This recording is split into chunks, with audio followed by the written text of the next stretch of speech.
Hi guys! Dahil dumadami na yung ano namin, pamilya, eto, box to ng set ng kaldero. Ayan po. Gagawin ko siyang bahay ni Maha. Ayan, para maging happy siya. Ayan, gagawin ko. Kasi gusto nila yung mga may butas. So, tingnan natin kung anong klase yung magagawa ko. Okay?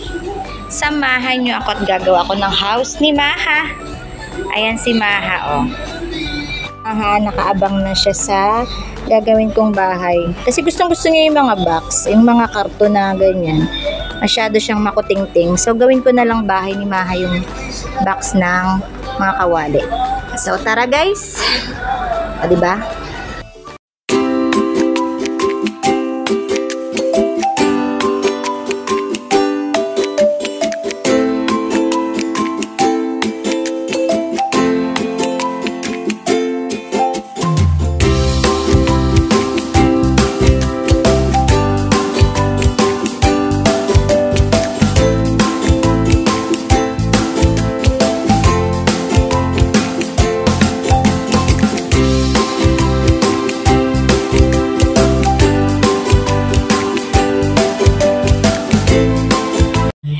So guys, ito na yung finished product ng aking ginawa. Ayan, mga pinagtagpi-tagpi ko lang yan na mga kung ano-ano. Ayan, para may design pa rin siya.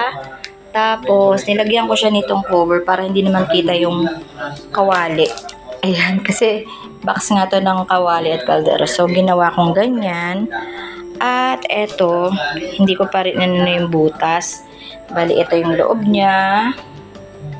Ayan yung loob niya. Tapos, meron siyang butas ulit dito para tumatalon siya dyan eh. Ayan, nilagyan ko ng ganyan. So, happy-happy naman ang aking si Maha. At yun nga lang, medyo stress siya ngayong magdamag. Kasi po, meron kaming isang baby na dumating. Si Teo. So, ayun yun si Maha, oh guys.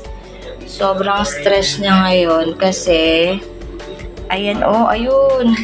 Buti hindi. Wala, grabe yung galit ni Maha. Nagsiselo siya kay Teo. Ayun si Teo. Hi, Teo. Hi, Maha. Huwag na kayong mag-away. Okay? Si Maha po ay girl at si Teo ay boy. Ayun, nagtatago si Teo. Takot siya kay Maha. Under.